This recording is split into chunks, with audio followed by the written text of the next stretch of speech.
Seorang dokter medis ternama. Bagaimana mungkin aku berlutut di hadapan orang tak berguna sepertimu? Kata-kata yang baru saja diucapkan langsung diingkari. Kau belajar di luar negeri. Hanya mempelajari kebiasaan buruk orang asing. Mati pun tak mengaku. Cuyen Ni dari keluarga Chu di Jiangcheng memberi hormat kepada tabib Dewa Chu. Keluarga Chu di Jiangcheng. Keluarga nomor 1 di Jiangcheng.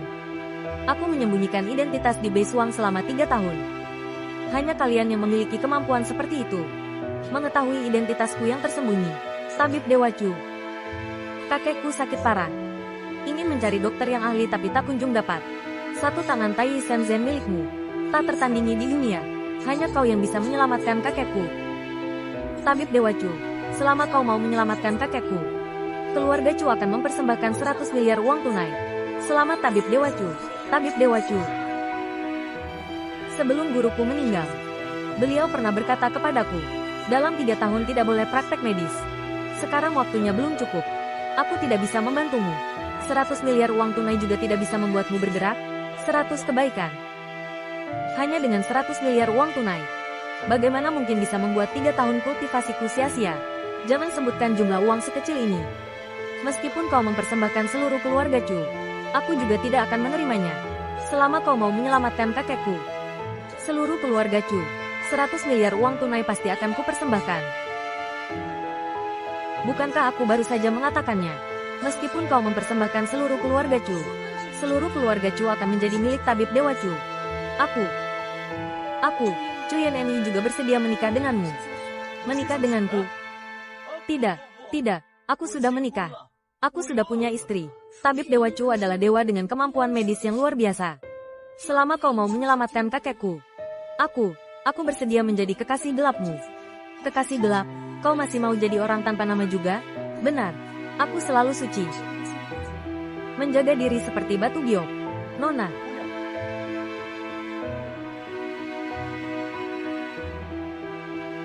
Nona, bukannya aku tidak ingin membantumu. Tapi aku memiliki wasiat dari guruku. Waktunya belum tiba. Aku benar-benar tidak bisa membantumu. Lalu apa yang harus kulakukan agar kau mau membantuku?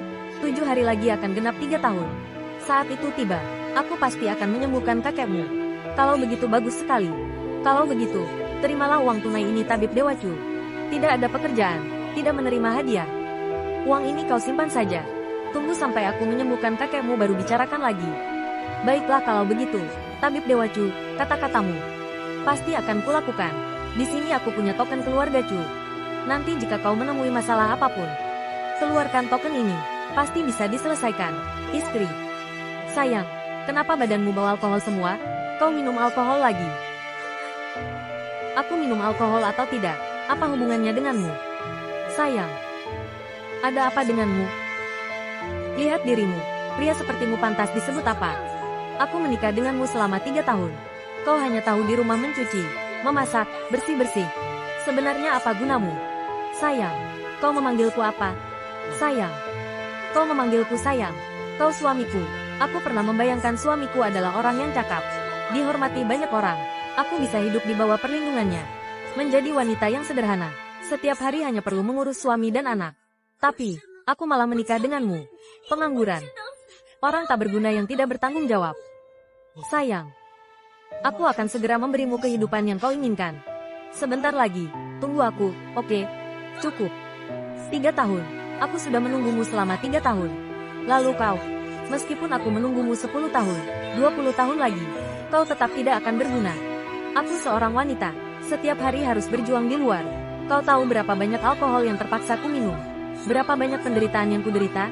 Kau tahu atau tidak? Sayang, kau mabuk. Tunggu sampai kau sadar. Aku akan bicara denganmu. Sekarang aku akan membuatkan sup untukmu. Aku tidak ingin suamiku. Hanya orang yang berputar-putar di dapur. Sepanjang hari tidak melakukan apa-apa. Aku tidak ingin kelembutanmu yang tidak berguna. Aku ingin suamiku terhormat. Pria yang bisa menghidupi istri dan anaknya.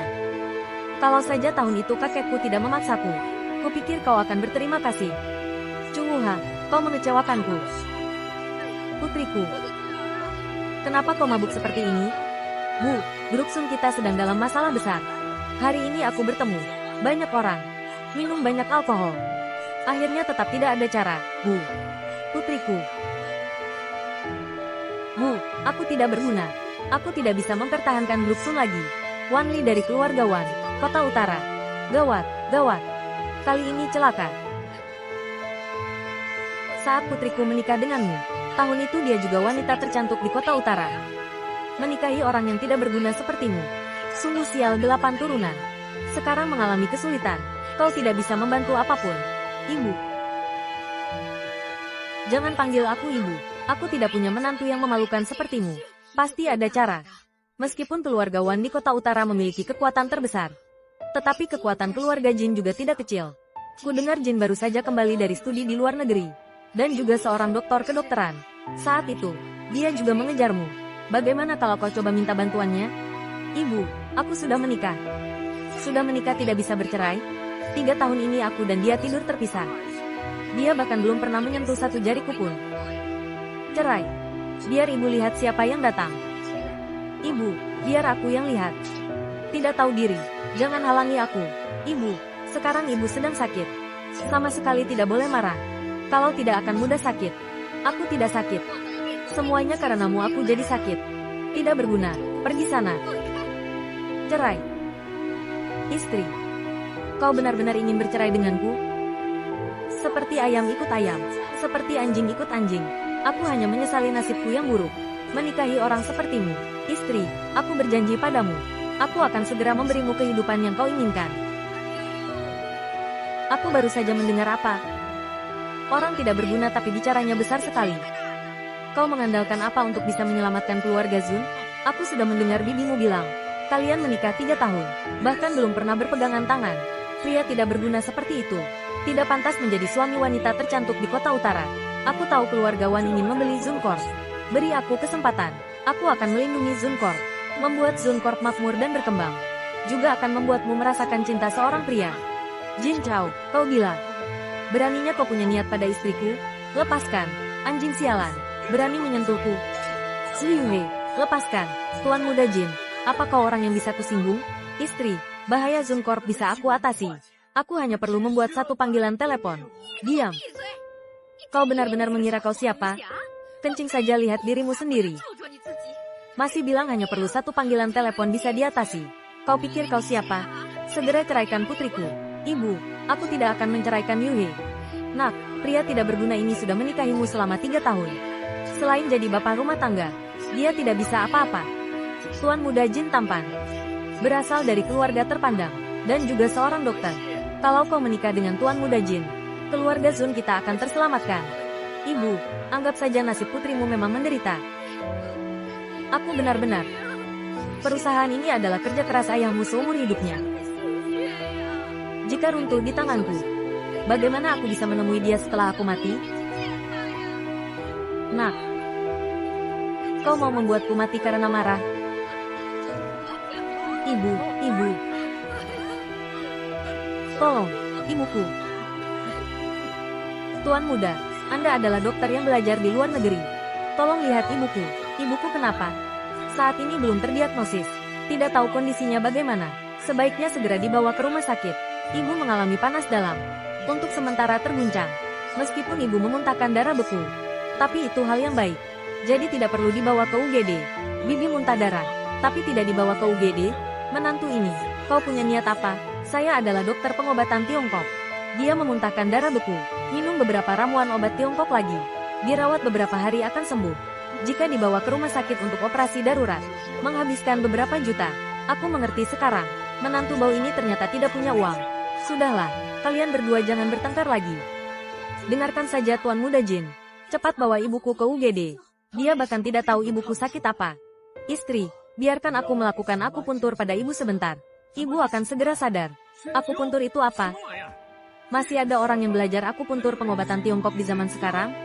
Kota Jiang memiliki sejarah budaya 5.000 tahun. Budaya pengobatan Tiongkok sangatlah mendalam. Bagaimana mungkin orang yang memuja luar negeri sepertimu bisa mengerti?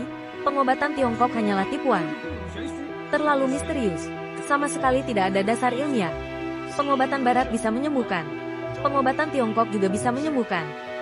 Pengobatan barat tidak bisa menyembuhkan. Pengobatan Tiongkok lebih bisa menyembuhkan. Saya seorang dokter. Dan menantu yang bau ini. Entah belajar trik liar dari mana. Kau percaya dia atau aku? Kuha, Bisakah aku masih mempercayaimu? Istri.